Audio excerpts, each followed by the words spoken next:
Sukacita para calon jemaah haji menyambut ibadah haji tahun ini berubah menjadi kegelisahan. Meski tak ada lagi pembatasan usia, para calon jemaah haji kini resah dengan kabar rencana kenaikan biaya ibadah haji yang mencapai hampir 2 kali lipat. Rencana kenaikan BPIH hingga 69,1 juta merupakan usulan pemerintah ke DPR.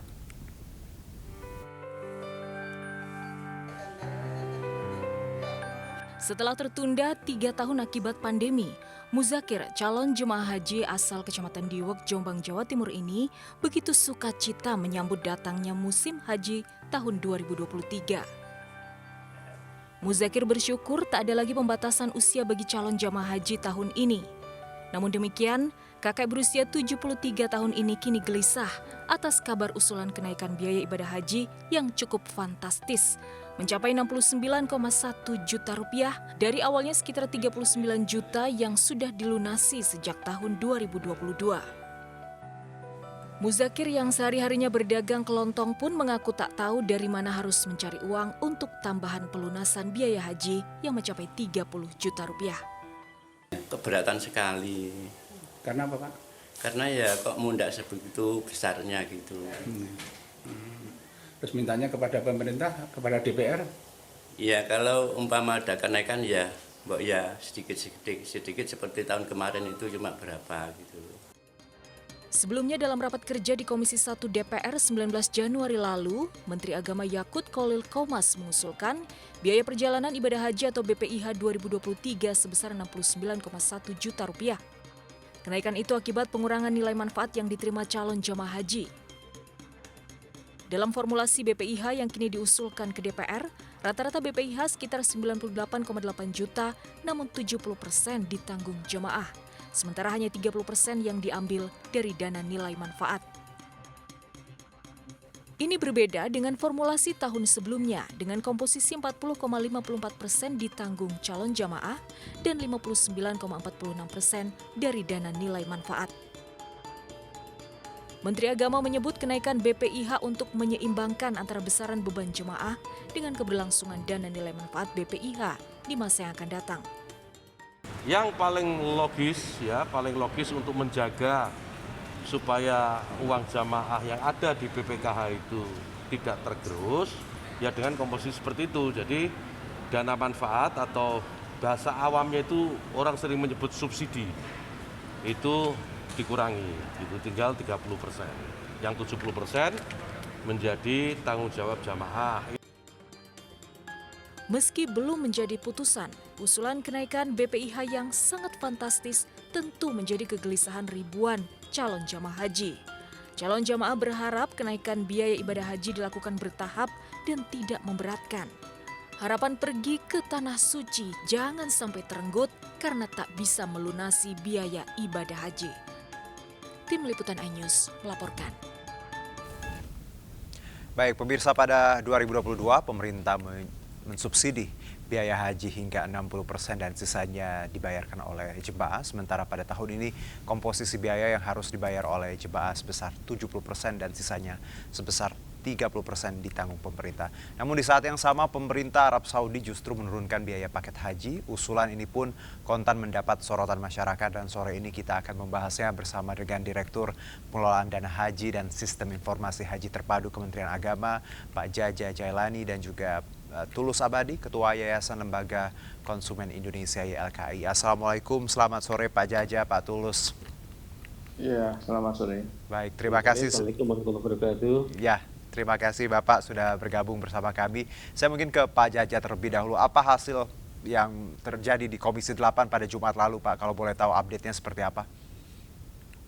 Terima kasih, Mas. Yang pertama, kami sudah melaksanakan rapat pertama dengan Komisi 8 kemarin. Ada beberapa hal yang berkaitan dengan pembahasan kemarin. Yang pertama adalah tentang penjadwalan. Baik. Dan yang kedua berkaitan dengan beberapa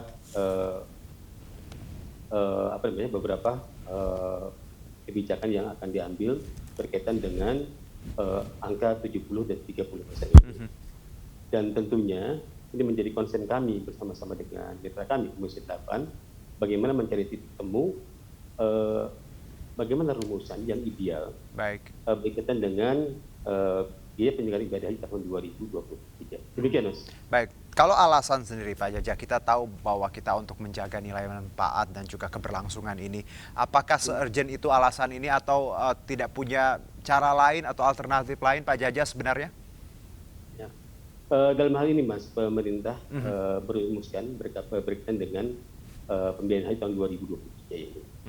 Ada beberapa hal yang menyebabkan mengapa kita menyampaikan usulan 70-30. Baik. Ini. Kalau kita lihat komposisi dari tahun 2022, ya, Baik. 2022, di mana kan itu ada perbedaan dengan tahun 2023 sebesar 514.848,02 rupiah. Ini artinya mengapa ada perbedaan ini? Yang pertama adalah berkaitan dengan nilai kurs yang berbeda. Di tahun 2022 nilai kurs saat itu masih 14.000 sekian. Dan tahun ini menjadi patokan adalah 15.300. Mengapa kita mengambil nilai kurs yang 15.300? Karena memang kita kemarin melihat kecenderungan nilai falas turun naik dan waktu itu kami memperhitungkan 15.600 atau juga 15.000. Baik. Tetapi akhirnya kita ambil titik tengah yaitu 15.300. Hal ini tentunya bukan harga mati, tetapi masih bisa kita diskusikan bersama-sama dengan Komisi 8. Nanti berapa nanti nilai kurs yang disepakati. Okay. Yang kedua berkaitan dengan biaya pesawat yang cukup signifikan kenaikannya.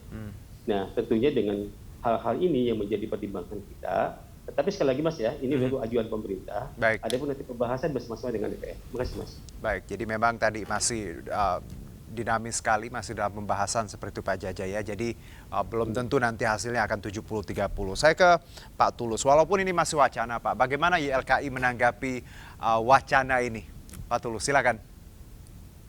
Ya, pertama tentu kabar ini sangat pahit didengar masyarakat sebagai calon jemaah haji karena kenaikannya sangat dramatis ya, 100% hampir, yang kemudian tentu akan memukul ability to pay masyarakat dalam menjalankan ibadah haji. Tentu sangat kasihan kalau seperti tadi kata Pak dari Jombang tadi sudah mengumpulkan dana sekian puluh tahun antri, tiba-tiba kemudian kena shock terapi dengan harga yang sangat tinggi.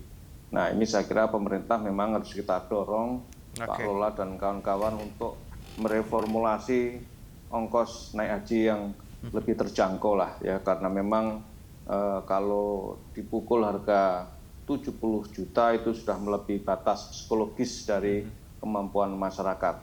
Dan saya lihat nampaknya mungkin yang jadi salah satu formulasi yang harus dilihat kembali adalah kurs rupiah terhadap US dollar yang di-hedging dengan 15.300 menurut saya terlalu tinggi ya Pak, karena saat ini kan rupiah juga sudah turun, sudah 14.800 atau 900, yang artinya mudah-mudahan trennya turun, jadi mungkin bisa direformulasi dengan angka yang lebih rendah.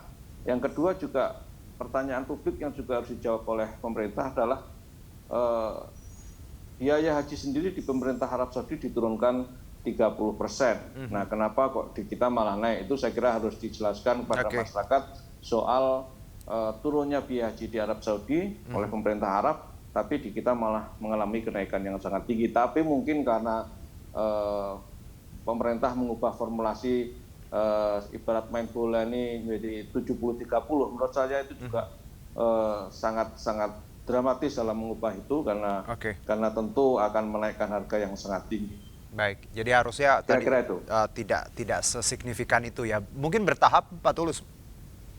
Ya, saya kira mungkin bertahap, walaupun mungkin hitung-hitungannya juga ada risiko soal keberlangsungan dari stok biaya kemanfaatan itu atau dana abadi haji, tetapi saya kira juga mungkin pemerintah juga punya formulasi jangka panjang bagaimana menjaga keberlangsungan dari dana abadi haji tersebut ya, sehingga bisa lebih efisien lagi di dalam formulasi. Tetapi sekali lagi dengan biaya yang sangat tinggi itu tentu sekali lagi itu sangat memukul daya beli masyarakat dalam konteks naik haji, dan pemerintah juga tidak bisa berdalih tanda kutip ini aspek istitoahnya harus terpenuhi. Ya, istitoah kan banyak komponen, banyak unsur. Tapi kalau tiba-tiba harganya melambung tinggi itu saya kira bukan istitoahnya tapi ada unsur-unsur yang harus direformulasi kembali oleh pemerintah. Baik, Pak Jaja, sebenarnya tentunya saya tahu bahwa Kementerian Agama pasti mendengar suara-suara ini bahwa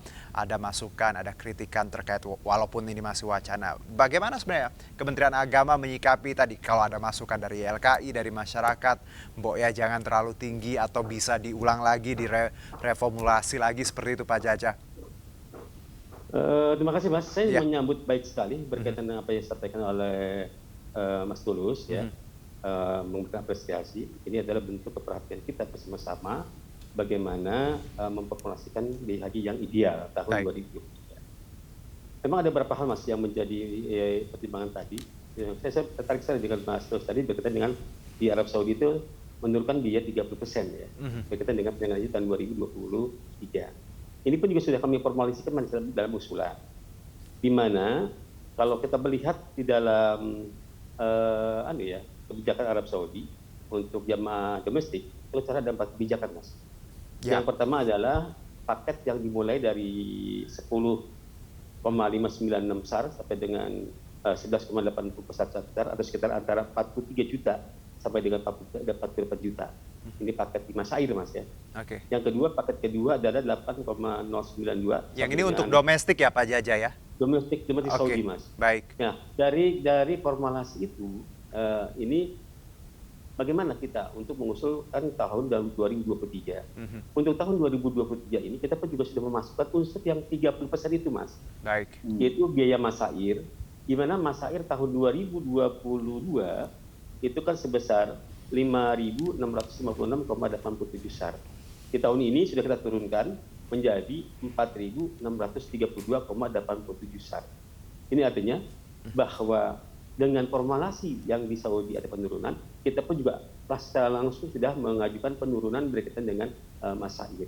Tentunya kan dalam haji ini kan tidak hanya Masair, ada pelayanan akomodasi, transportasi, catering dan sebagainya.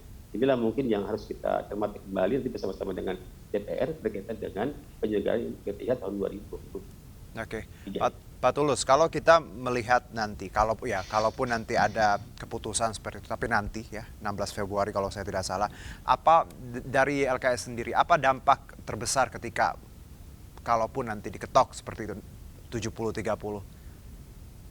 Ya, dampak terbesar yang paling real adalah akan berguguran calon jemaah haji kita yang sangat signifikan juga. Baik. Karena kan yang tadinya mereka menyiapkan dana mungkin kenaikan sekitar mungkin 45 juta ya seperti kenaikan yang bertahap, tiba-tiba kenaikannya 100%, sehingga akhirnya pemerintah yang kemudian mendapatkan kuota haji yang bertambah dari Arab Saudi itu tidak ada gunanya, karena kemudian yang terjadi masyarakat mundur teratur untuk tidak naik haji, yang kemudian jumlahnya turun drastis. Kedua, yang sangat saya khawatir adalah karena ini menyangkut ibadah wajib dan mungkin demi menjalankan ibadah wajib itu, masyarakat akhirnya bertindak sesuatu yang kurang rasional, misalnya menjual aset-aset pribadinya yang sangat berharga, ya misalnya tanah atau rumah, yang kemudian bisa memicu kemiskinan baru, yang kemudian ini menjadi kontraproduktif.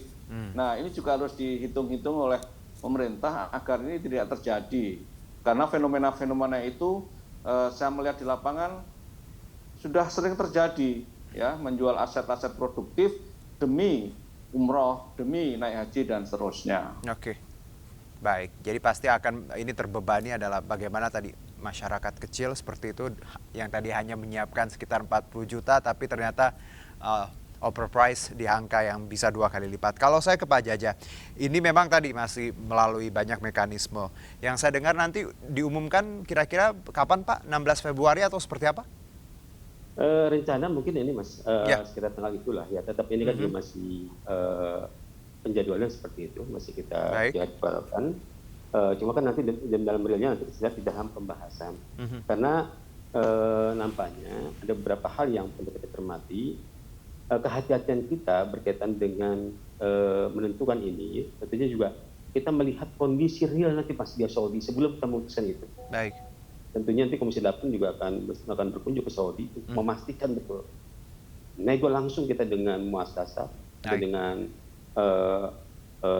kalau sekarang kan dengan dengan para pengusaha Saudi, karena kan haji ini kan sudah berubah sekarang polanya, bukan oleh pemerintah, nanti oleh disorganisasi oleh Saudi. Untuk kuota sendiri ya kita full ya Pak ya, 200.000 sekian ya untuk kuota ya, kembali normal ya. Untuk kuota kita alhamdulillah tahun 2020 ini 221.000. Baik. Berarti normal. Baik Pak Jaja, terima kasih atas insight dan juga informasinya, dan juga Pak Tulus, terima kasih atas waktunya. Selamat beraktivitas kembali, salam sehat. Terima kasih.